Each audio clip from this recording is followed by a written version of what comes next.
Amis prométhéistes du projet, bonjour. Ce mois-ci, j'ai décidé de démarrer un nouveau défi pour vous proposer pendant 30 jours des vidéos très courtes avec des quiz de questions pour que vous puissiez vous préparer au mieux à l'examen PMP. Vous êtes prêts? Allez, c'est parti, générique.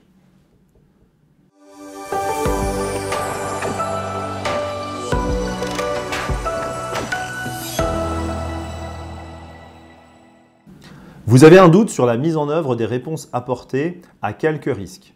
Que pouvez-vous faire? Une seule réponse possible. Option A, mettre à jour le plan de gestion des risques. Option B, réévaluer les risques.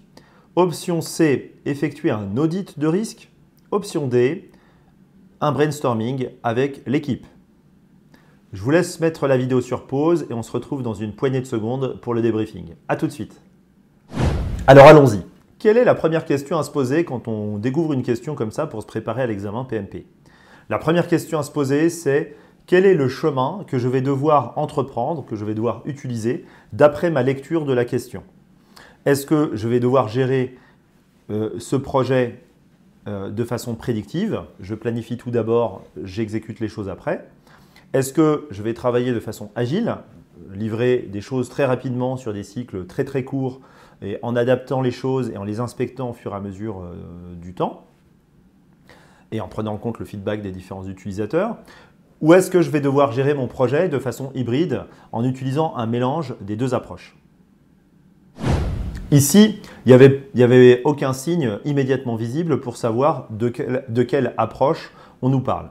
Parce que des risques, il y en a dans toute typologie de projet, il y a des wagons entiers de risques. Bien sûr, il s'agit de rester réaliste, hein, mais il y en a vraiment partout, dans tout type de projet. Et je vais quand même me demander si on est dans une approche prédictive. Alors, si on est dans une approche prédictive, d'après notre lecture de la question, ça veut dire qu'il va falloir regarder dans l'approche par processus. L'approche par processus, je le rappelle, elle se trouve dans un livre qui s'intitule Process Groups Practice Guide. Ce guide, il n'est disponible aujourd'hui qu'en langue anglaise pour le moment. Donc, en attendant qu'il sorte en français, je vous invite à aller regarder dans le PMBOK numéro 6 en version française qui reprend, rassurez-vous, à 99% ce qu'il y a dans ce Process Groups Practice Guide. Donc, qui peut le plus, peut le moins. Ensuite, si je suis dans une approche de développement prédictive, ce qui semble être le cas d'après ma lecture de la question, alors je vais demander quel est le nom du processus concerné par la question, parmi les 49 processus.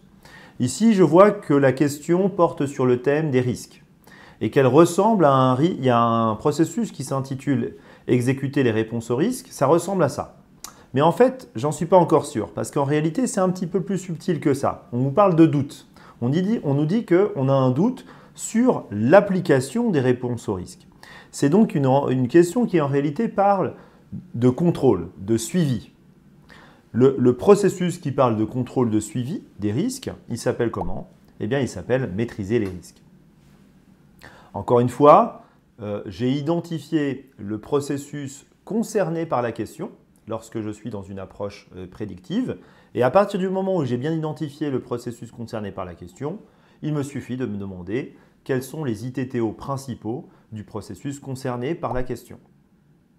C'est-à-dire quelles sont les données d'entrée de ce processus, quels sont ses outils et techniques et quelles sont ses données de sortie.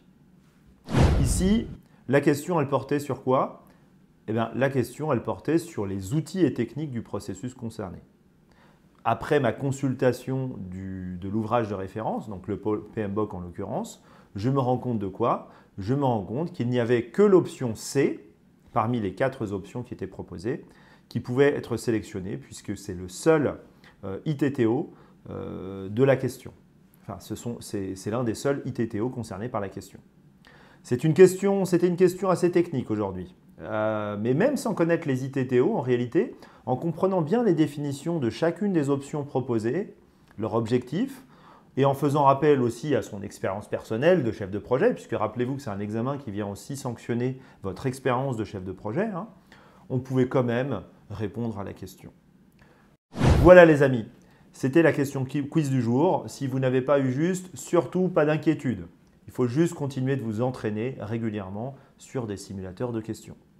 Si cette vidéo vous a plu, je compte sur vous pour mettre un petit pouce vers le haut et à vous abonner à la chaîne, si ce n'est déjà fait. Vous pouvez aussi aller faire un petit tour sur mon blog Promete, prome-t.com. Merci beaucoup et à très bientôt.